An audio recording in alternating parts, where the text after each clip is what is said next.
सभी दर्शकों को नमस्कार।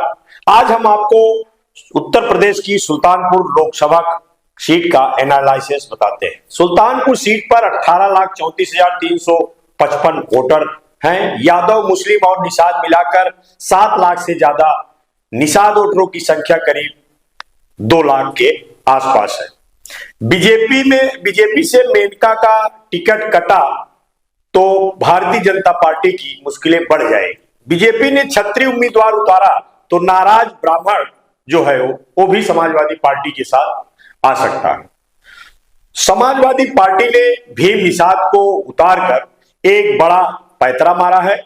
इस सीट से लगी करीब 6 सीटों पर इसका चुनावी असर सपा के फेवर में जाता दिखता है।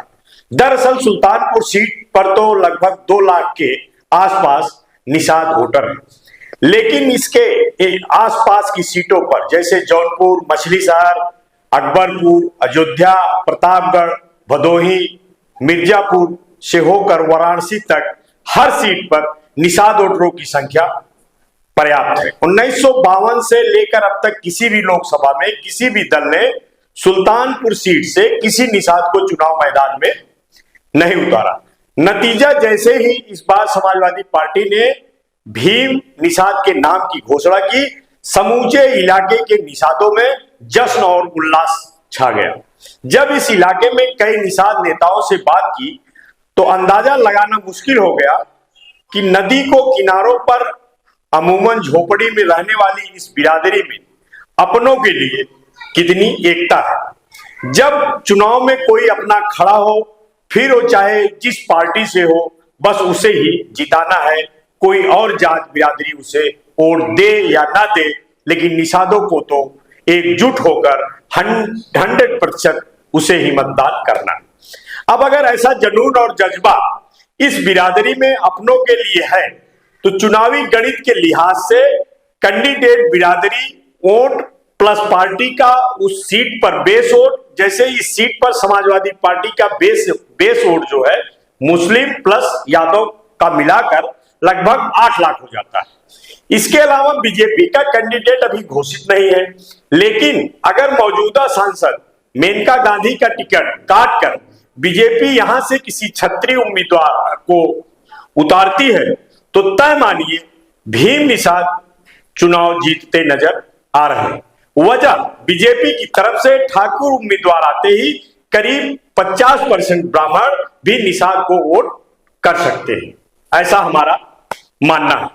उपरोक्त तथ्य में मैं किसी भावना से आहत या प्रभावित होकर नहीं दिए जा रहे हैं, बल्कि सुल्तानपुर सीट के बीते चुनाव के जाति समीकरणों पर पड़ने वाले वोटों के गुणा गणित के आधार पर और क्षेत्र के कई वरिष्ठ राजनीतिज्ञों, पत्रकारों और हर धर्म जात के बीच में रहकर समाज सेवा का कार्य करने वालों लोगों से गहन परिचर्चा करने के फलस्वरूप निकले निष्कर्षों के आधार पर कि इसौली, कादीपुर सदर और लमुआ विधानसभा का काफी हिस्सा गोमती नदी के किनारे पर है और यहां बसने वाले गांव डी, सैनी, बनारसी, कुड़वार, बचनपुर, भाई, खादर, बसंतपुर, महुआ, सराव, मंडरा, परशुरामपुर, अमऊ, कलिया, इमिलिया कला, खुर्द में निषादों के साथ साथ ही कई दर्जन पिछड़ी दलित जातियां निवास करती हैं।